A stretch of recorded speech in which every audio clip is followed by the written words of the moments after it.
Hi, I'm Adam, and I'm the Delivery Director at marketing agency Moment.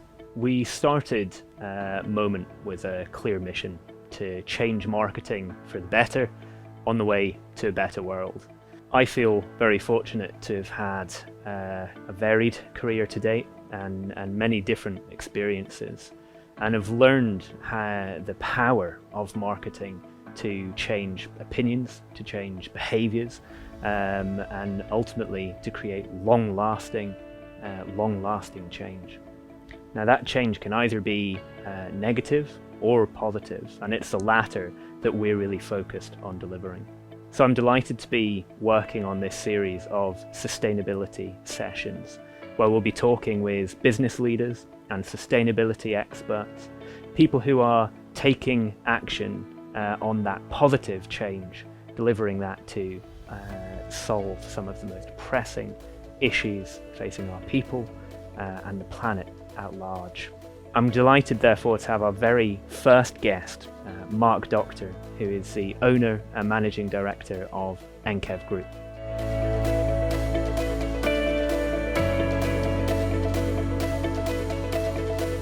I'd love, Marc, just to get a little bit more of an understanding about your personal background, if that's okay, and sort of the journey you've been on and what's led you up to where you are today with ENKEV.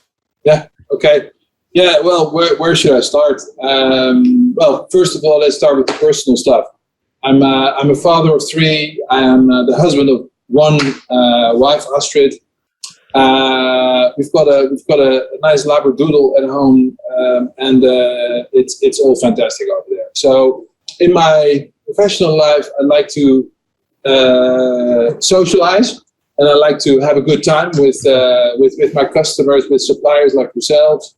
But that's the same in my personal life. I like to meet people, meet friends. I do a lot of sports. I play tennis. I coach the kids in field hockey. That's fantastic. And how did your career evolve, I suppose, and what took you up to the role you have with ENKEV now? I'm one of those guys. I didn't really know what I was going to do, so I finally chose studies, which was quite broad. I studied law, and I actually got my degree. But during an internship at a big law firm, I found out, law is nothing for me. I'd like to be more into international business and travel and meet people all over the world and stuff like that. So via countries like Honduras, where we lived for 5 years, Brazil, where we lived for about 2 years, I came back to Holland, and my experiences were I dealt with a lot of international customers with lots of different products. I traded in products. I was sourcing stuff in Latin America and selling it here in Europe, and vice versa. So via this ENKEV opportunity, ENKEV being this company who 14 years ago was already in the natural fibers and stuff like that, ENKEV came on my path, and it's like a small multinational. It has all the things that I liked about working in a big company, minus all the politics and all the complicated stuff of American or worldwide companies. So I felt at home in the company immediately, and not in the least because of the product portfolio that we had. I mean, already 14 years ago, sustainability was going to be an issue, a challenge for the world, for our customers. Already then I saw, I felt really good about the portfolio of products, and I felt it were products that didn't do any harm to the world, and I thought, okay, this may be a nice opportunity to combine my professional efforts with also some maybe it's a big word, idealism, but for sure there was some sort of motivation to work with positive materials and not products or services that would harm the world in any way or something. It sounds a bit maybe over the top, maybe it is over the top the way I put it, but ENKEV just felt right. Yeah. No, it makes complete sense to me, and I think it's hard to talk about anything to do with sustainability without addressing just how large that challenge is.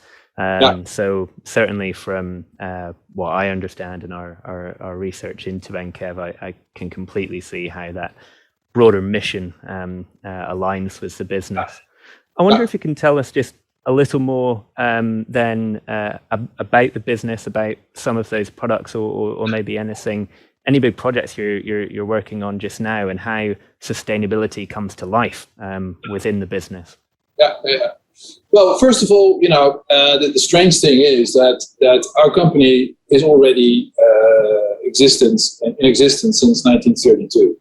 And in 1932, we were already working with, at that time, and somewhere in the abbreviation ENKEV, there is a K, and the K stands for artificial fiber, right? So in 1932, we were working with artificial fibers. And the funny thing is, when today we think about artificial fibers, we think about nylon or polyester or polypropylene or whatever. In those days, artificial fibers was coconut fiber. Ever since that moment, we've been working with natural fibers. So in a way, it was strange to see that we were presenting ourselves as this traditionally, this production company working with these natural fibers, but we never really thought about ourselves as really a company that's in the midst of the transition from the linear economy to the circular economy. This whole idea that if we were to be a startup, the probably reporters would be knocking on our doors and asking us, like, what you guys seem to be doing it, you guys seem to be making sustainable products, you guys making a profit, you guys have a sustainable business and stuff like that. We never realized that until like 3 years ago. Sure, we always thought, okay, we don't do any harm, but we didn't see ourselves as the solution. That is changing a little bit. So that's from our company's point of view. But I think the most important thing, how sustainability comes alive, is because of the fact that our mailboxes, questions are just coming in from all over the world, where customers, potential customers, are thinking about replacing the traditional materials, and traditional in the sense of the last 30 years, product materials for our PU foaming PU foam natural replacement products. So it's really the market that's coming towards us right now to look for sustainable solutions, and that's just great to see that there's something happening on the demand side. Yeah, it's not easy, by the way, because all those plastics and all those foams, they're being produced in those mega factories, mega economies of scale, mega low prices, products that are mega easy to use, and our products, obviously, we get those products from all over the world. We need to fabricate. We need to do a lot of stuff to actually to make our products. But at the end of the day, just doing some CO2 studies, it seems that a product like Cocolab or Hairlab are 17 or 18 times more CO2 efficient or less harmful than those products made out of PU foam. So, I think it's going the right way, and I think we're producing the right products. Yeah, absolutely. And those numbers are huge, and you can really see why that would make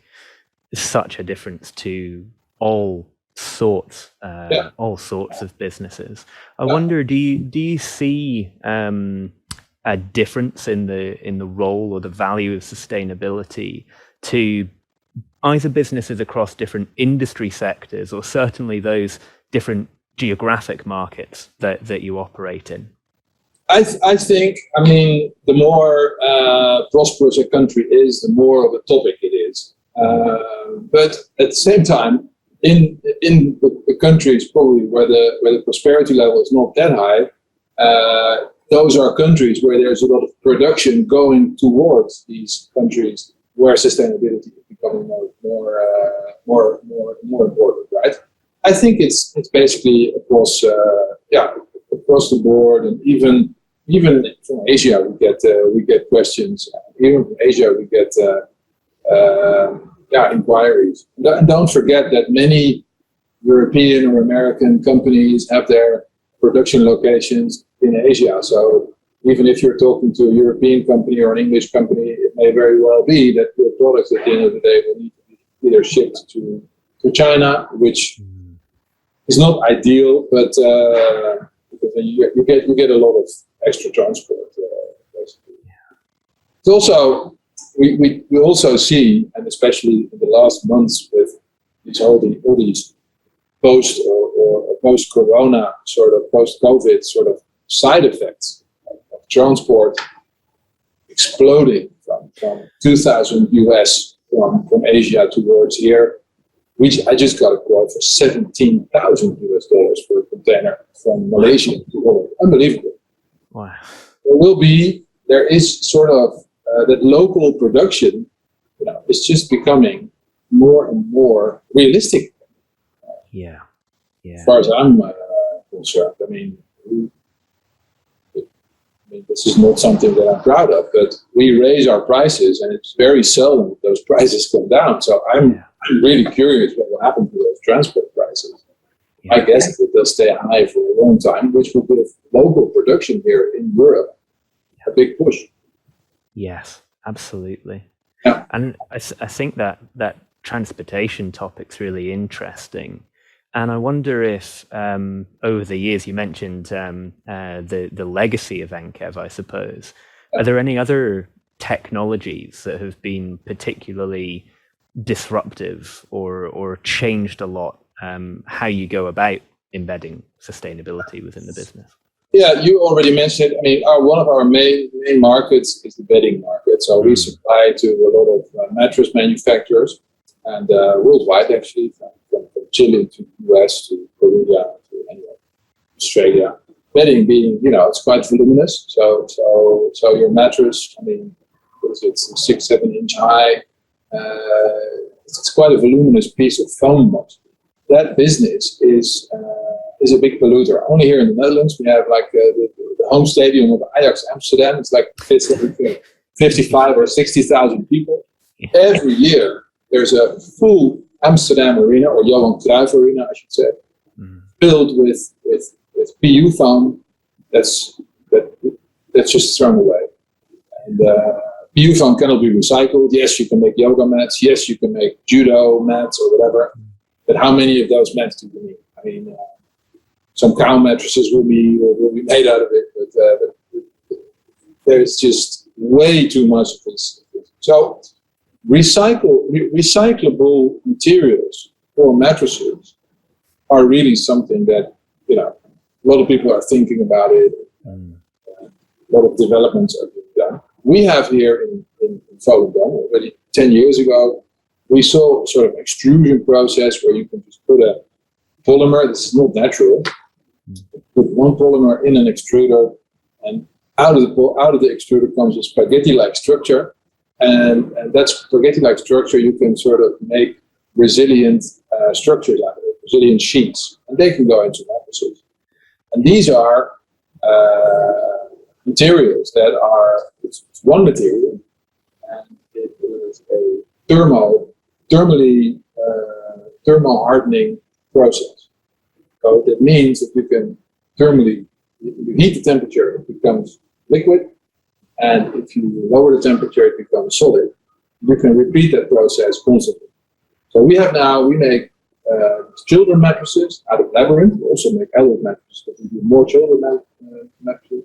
We make these children mattresses out of this material, and with the customer, we have actually made a program in which we are sort of telling them, okay, at the end of life, that children mattress, bring back that core, we will pay you for that, we will recycle the material, and we'll make a new children mattress out of it. Yeah. So we are closing the loop here. I think that's important. Everybody in the world talks about recycling, and yet the oceans and our environment is filled with plastic. That means that recycling, people talk about it, but we don't actually do it. It ends up in the environment. I think it's crucial that companies like my own company take full responsibility for the stuff that we take responsibilities for the stuff that we make. And we encourage customers to bring it back, we will pay them for that. And only if you do that, then I think recycling is working. If you can't guarantee a closed loop like this, then basically you should use for a different material, because if you don't, it ends up in the environment with all the consequences that we know of. Right? What is it? Embryos already have small pieces of microplastics or nanoplastics inside. It's unbelievable. It's sad. Yeah.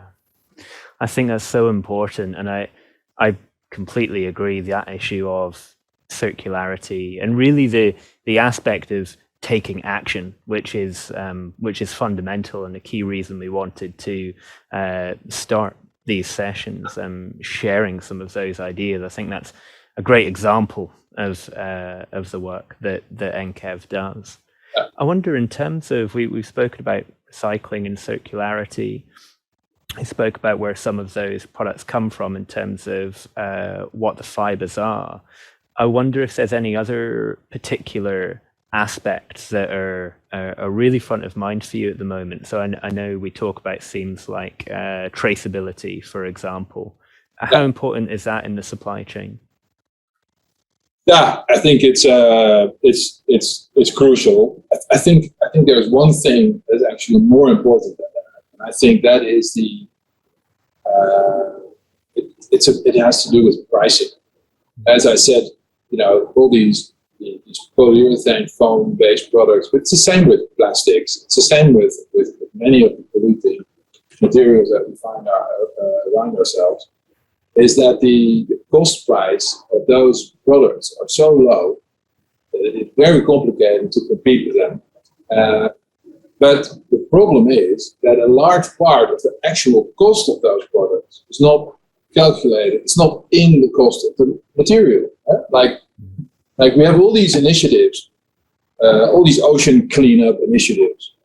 These are people who are willing to clean up the ocean, but they need to hold up their hand and beg for money with also bad governments, and they get subsidized and they get stuff like this. I think that all those costs should be those bills should directly go to the big polluters. Those bills of fish, and it's difficult to calculate the actual cost of that, but still, our fish stock worldwide is for a large part filled with PCBs, with all sorts of rubbish. Basically, our environment, the Great Barrier Reef, is in serious trouble. There is a lot of fishing nets create issues in the oceans. And basically, the people in that industry should bear the cost for that, and that doesn't happen. And that makes it very complicated for people like myself to actually start competing with these materials. Those materials are really, really cheap and very damaging, and the damaging part is not reflected in the price. And our materials are more expensive, but are way, way less damaging. So at the end of the day, maybe it doesn't level out completely, but it certainly is an issue. Yes, absolutely. Yeah, absolutely. Yeah. Thank you. And I think one thing, I think it's really important to understand what you say in terms of taking that responsibility and taking that action. And it's something we feel very strongly about as marketers, and it's our responsibility to ensure that when we're in the business of providing or promoting products and services, that we're choosing to apply that to businesses who have genuinely good intent. I wonder if how do you see the role of marketing in your business or more widely in driving that sustainability agenda? Yeah, it's all about storytelling, right? I mean, I remember a customer of ours years ago, and they were like, "It's all about the story. It's all about the story." And we were looking at each other and we're like, "What about the story?"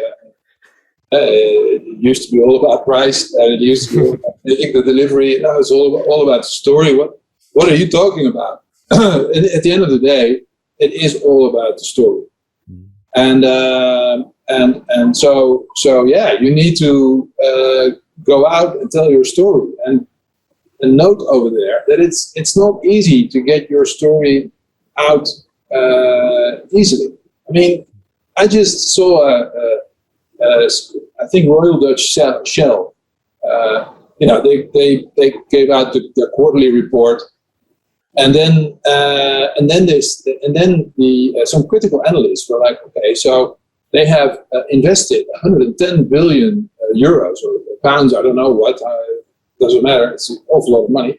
They've invested 110 billion, let's say, euros into new business, into new ventures, and only less than 1% of that went into renewable energy.